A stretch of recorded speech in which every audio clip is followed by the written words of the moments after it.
Bunlarcın ko'nglim uyg'oq, yuragimda sening ovoz, ko'zlarimda birgina yo'l, bu yo'l faqat senga xos.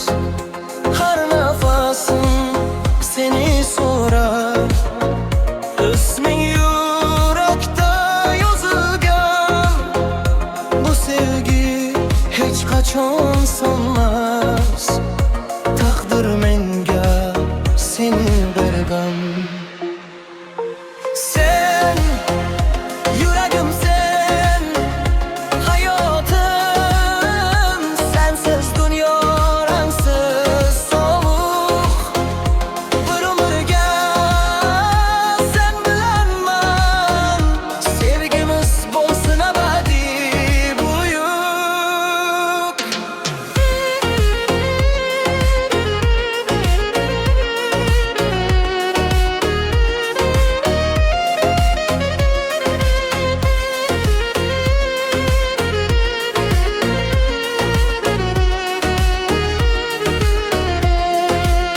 Yomg'ir yog'sa seni o'ylayman, quyosh chiqsa sen yodimda.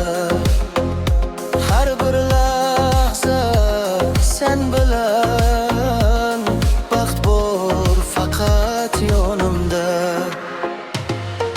Sen yuragim, sen hayotim, sensiz dunyo rangsiz sovuq.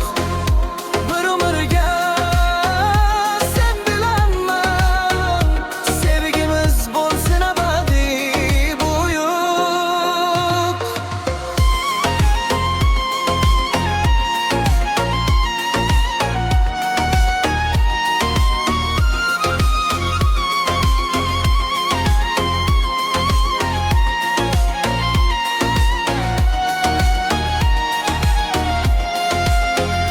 Agar dunyo jim bo'lsa ham, sevgim seni chaqiradi.